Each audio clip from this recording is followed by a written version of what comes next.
When you browse through Nicholas Koskei's Instagram account, you see three sides of him that he presents to the online world: a loving father of two boys, a devout Christian, and a man who loves the finer things in life. Even his Instagram bio reads, #millionaire, #rich farmers of Instagram. As you continue to look through his Instagram account, you come across the first story he ever posted. This was on Saturday, 8th July 2017.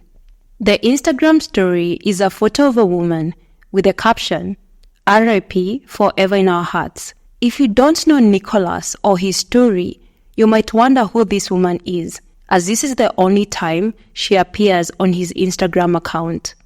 However, a quick Google search reveals a chilling truth. The woman in the story was his late wife, Rhoda Mumbi Mutua, whom he killed on Saturday, 8th July 2017, the very same day he posted the impersonal Instagram story. In this episode, we help you connect the dots on what happened. Before we get into it, we'd like to state that the details presented in this video, specifically the witness testimonies, are based on the official court ruling document dated Tuesday, 4th March 2025, the day Nicholas Koskei was found guilty of taking his wife's life.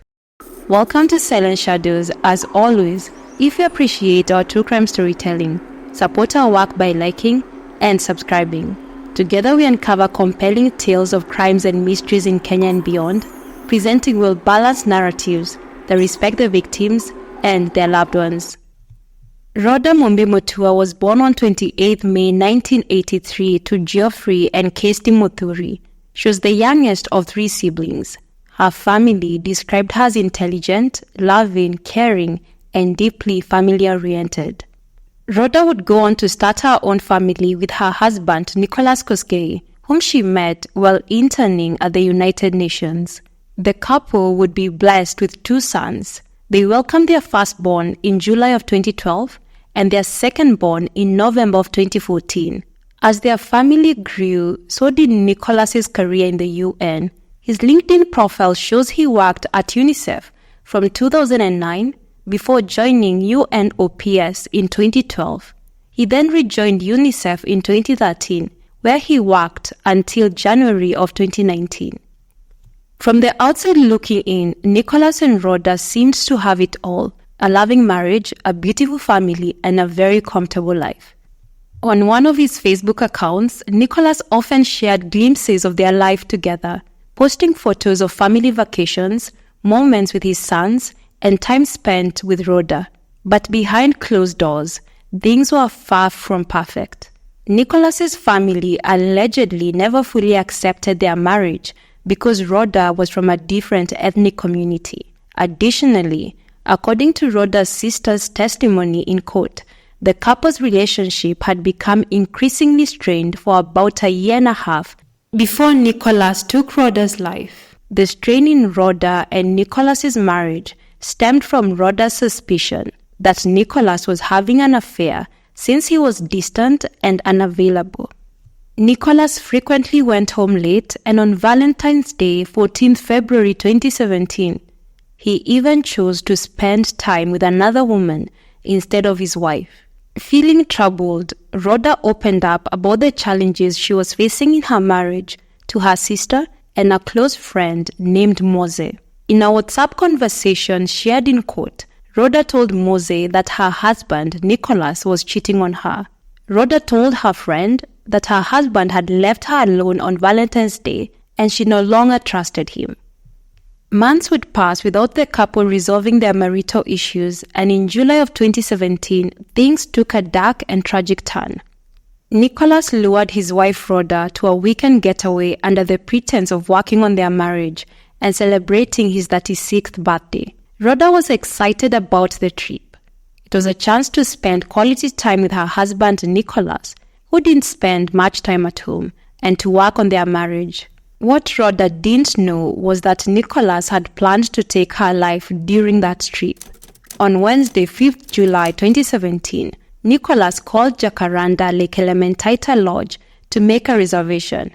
Joseph, the receptionist at the hotel, answered the phone, and Nicholas requested a double room, and he insisted. insisted that it must have a bathtub because his wife loved taking baths. As you shall later see, it is no coincidence that Nicholas insisted that their room have a bathtub. 2 days later, on the afternoon of Friday, 7th July 2017, Rhoda and Nicholas dropped their 2 sons off at Rhoda's sister's house for the weekend. The following day, Saturday, 8th July 2017, Rhoda and Nicholas headed to Jacaranda Lake Elementaita Lodge for their getaway. The couple arrived at the hotel around 3:20 p.m. and they checked into room 17. The room, located just a few meters from the reception, had a pinkish bathtub, exactly what Nicholas had requested as part of his carefully planned scheme to kill his wife.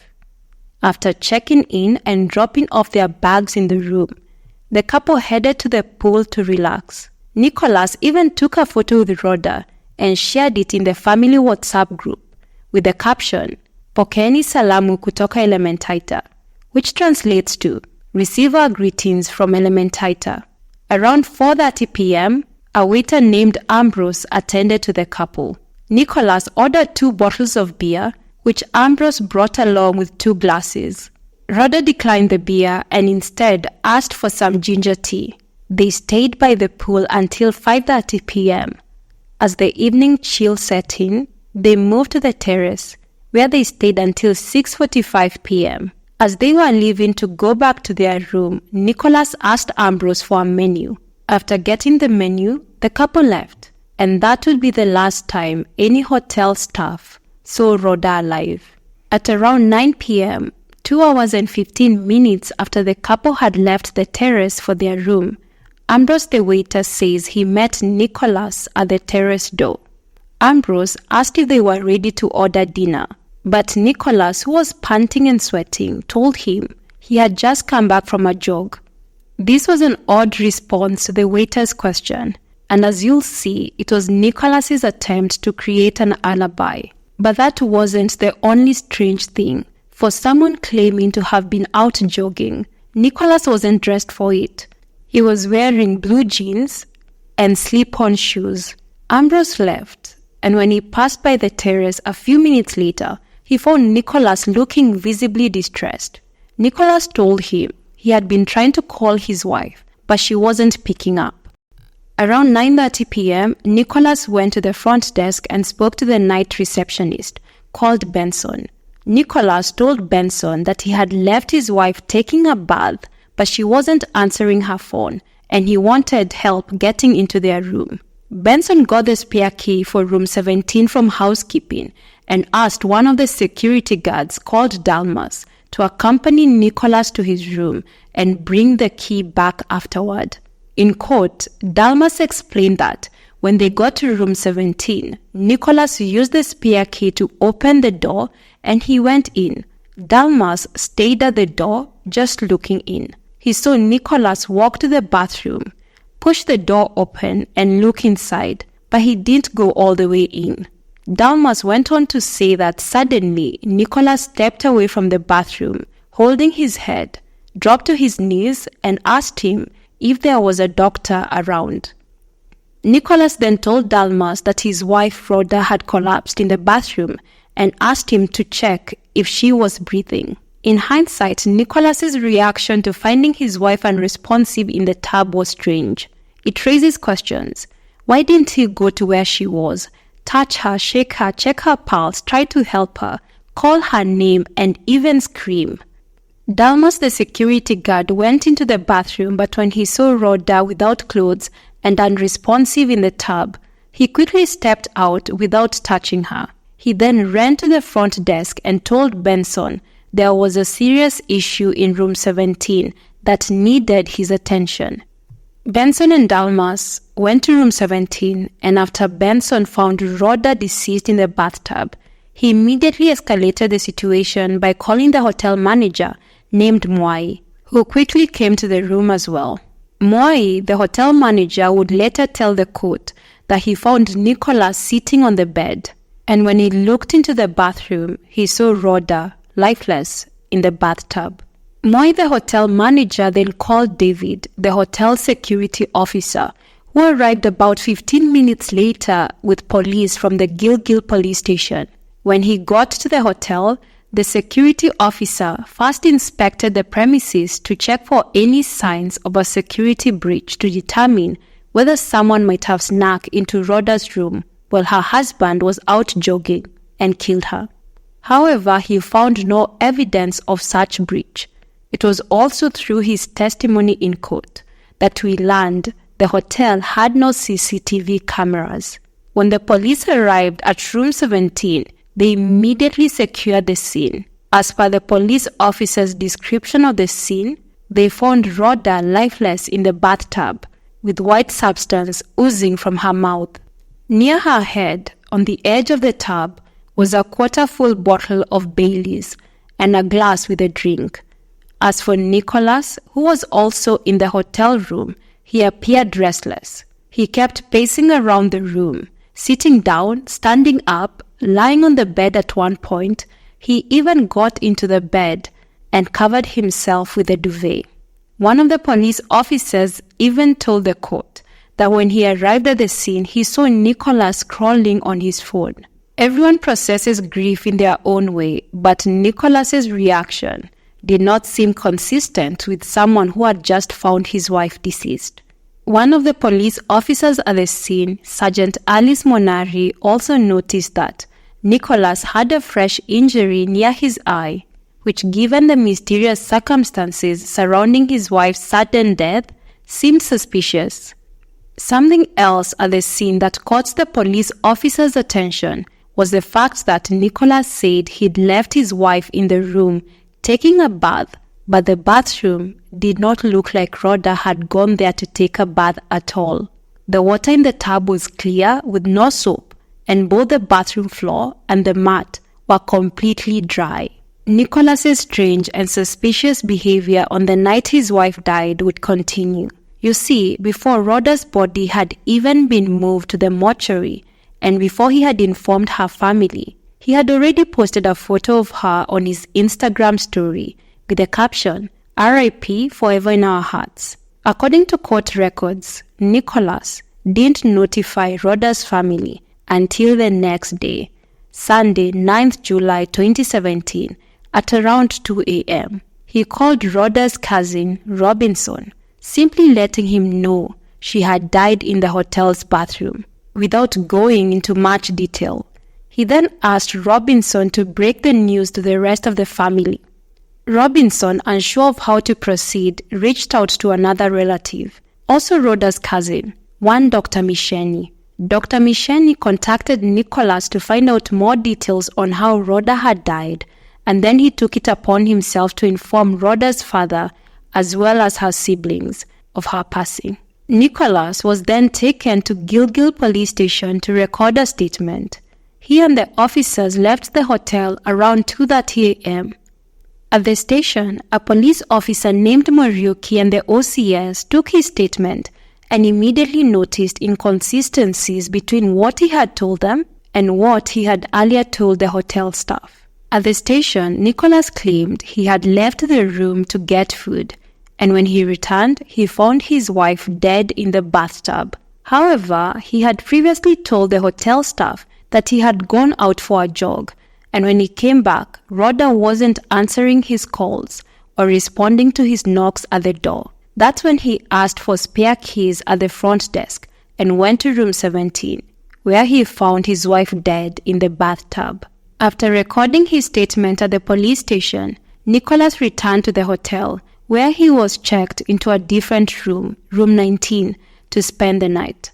Not long after, Dr. Misheni arrived at the hotel, accompanied by Rhoda's brother-in-law and 3 of Nicholas's siblings. They were shown where Rhoda had passed away, and while engaging with Nicholas, Dr. Misheni says he noticed an injury on his eye. Nicholas told him he got the injury after finding Rhoda in the bathtub, and he was so shocked that he accidentally hit his eye while running away from the bathroom. This explanation is questionable because Dalmas, the security guard who had escorted Nicholas to the room earlier, never mentioned anything in his testimony about Nicholas injuring himself out of shock after seeing his wife's body in the bathtub. Rhoda's loved ones later worked with the police to have her body transported from Gilgil Mortuary to Nairobi for an autopsy. The autopsy was scheduled for Tuesday, 11th July 2017. There is no such thing as a perfect crime, and Nicholas was starting to unravel. He knew the autopsy would reveal that Rhoda's death wasn't an accident, it was murder. And since he was the last person seen with his wife, he knew he would be the prime suspect. So on the day before the autopsy, that is Monday, 10th July 2017, Nicholas contacted Rhoda's cousin, Dr. Misheni, requesting an urgent meeting. They agreed to meet at the home of Rhoda's brother-in-law called Richard, who was a lawyer. When Nicholas met Dr. Misheni that same Monday outside Richard's house, he asked if Dr. Misheni knew the doctor who would be conducting the autopsy the following day. In an effort to continue covering up the fact that he had killed Rhoda, Nicholas told Dr. Misheni that Rhoda had become addicted to hard drugs, which had caused conflict in their marriage. He then claimed he wanted to know whether any drugs would be detected in her system during the autopsy. Nicholas went on to confess to Dr. Misheni that the information he had given to the police was false. He told Dr. Misheni that he had gotten into a physical altercation with Rhoda because of her drug addiction, and during the altercation, he roughed her up around the neck. So Nicholas most likely mentioned roughing Rhoda up around the neck because he knew the autopsy would reveal that he had strangled her. Nicholas went on to say that after the fight, he left the room to cool off. When he returned, he found a needle stuck in Rhoda's arm. Nicholas claimed to have then decided to clean up the scene, including removing and getting rid of the needle, so as to preserve the family's dignity. After Nicholas shared all this information with Dr. Misheni, he advised him to stop talking and insisted they involve Richard, the lawyer. They called Richard outside, and when Dr. Misheni told him what Nicholas had just said, they agreed to bring in an independent pathologist for Rhoda's autopsy the following day, and that Nicholas needed a lawyer. At this point, Rhoda's family had no clue that Nicholas was responsible for Rhoda's death, but things would change the following day on Tuesday, 11th July 2017, when an autopsy was conducted on Rhoda to determine the cause of her death. 3 pathologists were present for the autopsy: the government pathologist, one hired by Nicholas and another hired by Rhoda's family. The autopsy confirmed that Rhoda died from asphyxia due to mechanical strangulation, clear evidence that she had been killed and her death was not an accident. Additionally, a toxicology report from the samples collected during the autopsy found no drugs, including alcohol or toxic substances, in Rhoda's system. This shows that, firstly, Nicholas was lying about his wife struggling with substance use, and secondly, he placed the Bailey's bottle and glass with a drink on the bathtub next to Rhoda's body after taking her life to make it look like she had indeed battled with addiction. Here's another thing: Nicholas didn't buy the Baileys at the hotel, he brought it with him. The prosecution later argued that this pointed to premeditation, showing that Nicholas had planned to stage the scene to make it appear as though Rhoda had a problem with drug use, in an effort to mislead investigators about the true circumstances of her death. Since Nicholas was the last person seen with his wife alive, and the autopsy confirmed she had been murdered, with no evidence that anyone else had accessed their hotel room, Nicholas Koskei was arrested on Tuesday, 18th July 2017 for his wife's murder. As the police got access to Nicholas's phone, they would discover more damning evidence. A forensic analysis of Nicholas's phone allegedly revealed that prior to Rhoda's death, he had been researching topics such as head and neck injuries, drowning, and injecting drugs into veins. At this point, you might be thinking, what was the motive behind the murder? Why did Nicholas kill his wife and mother to his kids, Rhoda Mumbi Mutua? Well, two theories have been put forward. One suggests that Rhoda had threatened to divorce him. The other motive put forward by witnesses who knew the couple is that Nicholas saw Rhoda as a financial burden and chose to end her life to free himself from the responsibility of supporting her. Sadly, only Nicholas Koskei knows the real reason he took Rhoda's life.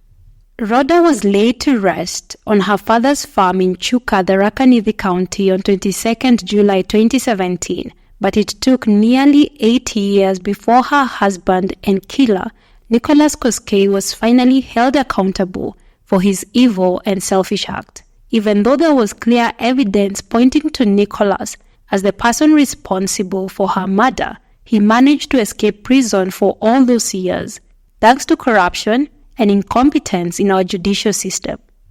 Following his arrest on 18th July 2017, Nicholas was released about 2 weeks later, on 3rd August 2017, on a 300,000 Kenyan shillings bond. This came after he faked insanity while in custody. You see, while in remand, Nicholas Koskei would rock back and forth, repeatedly shouting, "I killed my wife for love." While out on bond, Nicholas did not show any signs of insanity. He continued working at UNICEF and carried on with his life as if nothing happened. At one point, he even lied that his wife had died of cancer. It's also surreal to see photos he took with his sons during this time, knowing he was responsible for their mother's death. It took pressure from Rhoda's family, public outcry online through the hashtag Justice for Mumbi, media coverage from blogs like Kenya Insights, and advocacy from lawyers and human rights defenders like Wanjeri Nderu for the case to finally go to trial. The trial finally began in May of 2019. The court proceedings would prove to be lengthy, and here are the main highlights. Firstly, no, Rhoda did not have a substance abuse problem. Secondly, the prosecution argued that the absence of soap in the bathtub water, along with the fact that both the bathroom floor and mat were dry, suggested that Nicholas strangled Rhoda elsewhere in the room.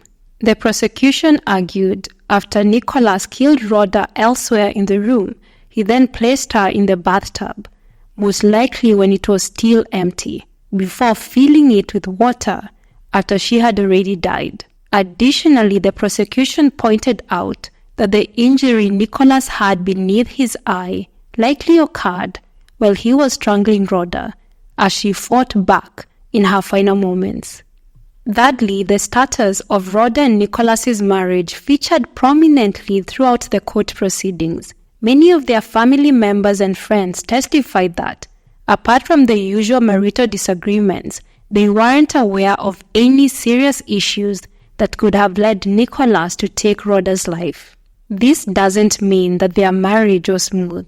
It simply showed that the couple kept their problems very private. In fact, the only person who shed light on the rocky nature of their marriage was Rhoda's sister, who told the court that Rhoda suspected her husband was having an affair. Further evidence of trouble in the marriage came from WhatsApp messages that we shared earlier. Fourthly, Nicholas gave his version of events about what happened the day Rhoda died. He told the court, after leaving the terrace at the hotel with Rhoda, they went back to their room, spent some quality time together, and that Rhoda had a drink. Remember, this was proven to be false. The toxicology report confirmed that Rhoda had not consumed any alcohol on the day she was murdered. Nicholas also told the court he decided to go for a jog around 8:30 p.m., though he later changed this time to 7:30 p.m., further highlighting inconsistencies in his testimony. He said that before he left to go for his jog, Rhoda mentioned she was going to take a bath, and he claimed he left her walking toward the bathroom. On his way out, he said he met 2 security guards at the property entrance and jogged around the premises for 45 minutes to an hour. But Nicholas's claim that he went jogging while Rhoda was in the shower didn't hold up for several reasons. That is, the two security guards he claimed to have ran into testified that they never saw Nicholas or anyone jogging that night. Most importantly, his own police statement from the night of the murder contradicted his court testimony. If you recall, Nicholas originally told police he had gone to get food, not for a jog, and that he had left Rhoda taking a bath. Lastly, in court, Nicholas vehemently denied ever telling Dr. Misheni that he had argued with Rhoda over her alleged drug abuse, that he had lied to the police, and that he had staged the scene.